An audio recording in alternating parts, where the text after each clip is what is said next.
minute by minute. You know this scene. It is 10 p.m. You are in bed. You are tired. You pick up your phone, just for a minute. 45 minutes later, you are still scrolling. What happened inside your brain during those 45 minutes is not random. It follows a predictable sequence, and once you understand it, you cannot unsee it. Minute 0, the moment you pick up the phone. Before you have read a single word, before the first notification has loaded, the act of picking up your phone already begins a neurological shift. Your brain associates your phone with novelty, social feedback, and variable reward, the same reward structure that makes slot machines compelling. The anticipation of content, not the content itself, is enough to trigger a small dopamine release in the nucleus accumbens, your brain's reward center. That small hit of anticipatory dopamine is why the phone feels good to pick up even before anything has happened. Your brain has already decided this is worth doing. Minutes 1 to 3, the light reaches your clock. Your phone screen emits light in the short wavelength blue range, approximately 446 to 477 nanometers.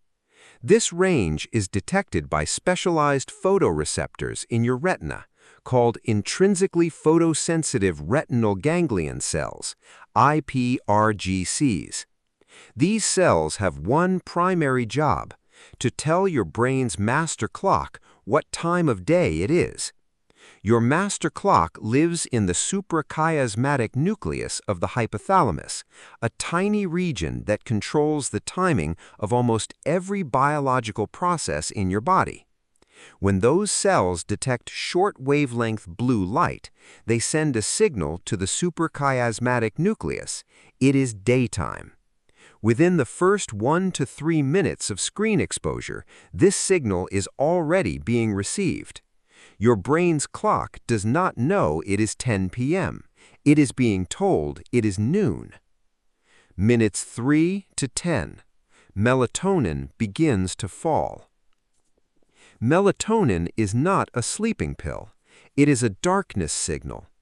Your pineal gland begins releasing melatonin in the hours after sunset, signaling to every cell in your body that nighttime has arrived and biological wind-down should begin. Blue light from screens suppresses this melatonin release in a dose-dependent way. The brighter and bluer the light, the stronger the suppression.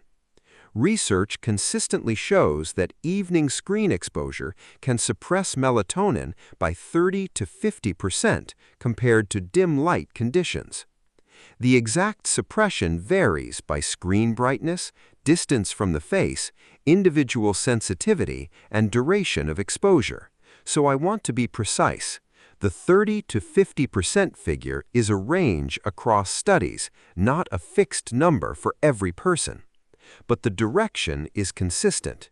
Every minute of blue screen exposure in the evening is working against the melatonin signal your body is trying to send. Your brain is being told to stay awake by the thing in your hand. Minutes 5 to 15. The dopamine loop opens. Doom scrolling is not passive consumption. It is a variable ratio reinforcement schedule, the most powerful behavior reinforcement pattern known in behavioral neuroscience. You do not know what the next post will be. It might be neutral. It might be alarming. It might be outrageous. It might be something you cannot look away from.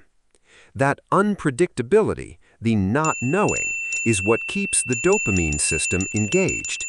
Each scroll triggers a small dopamine spike. Each spike fades quickly. The fade creates a want for the next hit. The next scroll delivers another small spike. This is not a character flaw. This is the precise mechanism these platforms are engineered to exploit.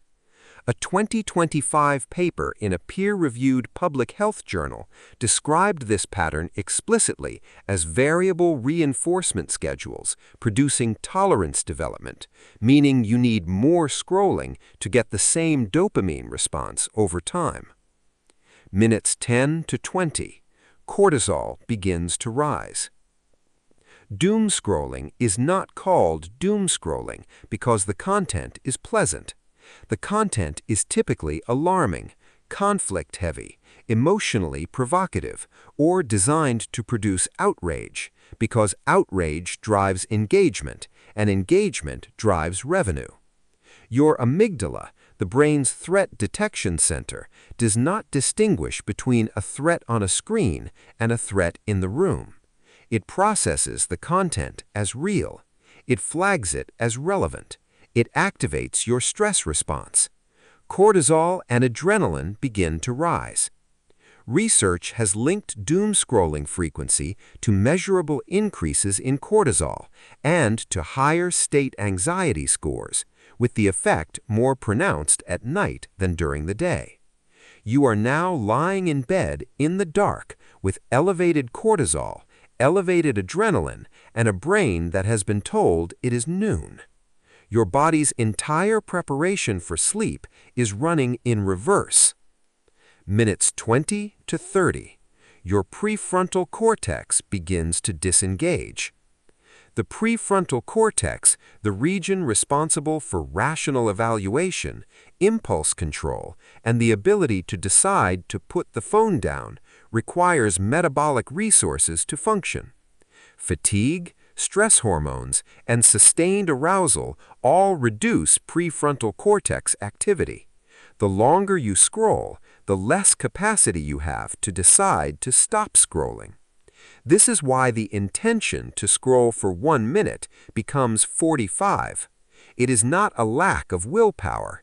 It is a neurological progression, the inhibitory brake on the behavior becoming weaker as the behavior continues. The phone is most powerful at the exact moment your brain is least equipped to resist it. Minutes 30 to 45. Sleep architecture begins to shift. Even after you put the phone down, the neurological state it created persists.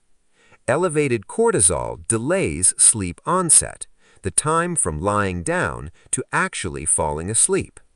A 2025 study of nearly 40,000 university students found that each additional hour of screen use in bed was associated with a 59% higher chance of insomnia symptoms and an average of 24 minutes less sleep per night. A second 2025 study in JAMA Network Open found that screen users before bed had a 33% higher rate of poor sleep quality and slept approximately 50 minutes less per week compared to non-screen users. These are observational associations. They don't prove the phone alone caused the sleep loss in every case. Other factors contribute, but the relationship is consistent and the direction is clear. And the damage is not just to sleep duration. Suppressed melatonin and elevated cortisol at sleep onset reduce slow-wave sleep, the deep restorative stage where memory consolidation, cellular repair, and immune function occur. The brain that scrolled last night is the brain that wakes up tomorrow. What you wake up with. Less slow-wave sleep means less memory consolidation. The experiences, learning, and emotions from the day before are less fully processed. Elevated cortisol at sleep onset also means cortisol rhythm is disrupted. The natural morning cortisol awakening response may be blunted, contributing to the groggy, low motivation feeling that reaches for the phone again before getting out of bed. The loop closes on itself. What this means for you. This is not about banning your phone. The research does not support the idea that all screen use before bed is equally harmful. Passive audio, dim reading, and non-stimulating content carry different profiles.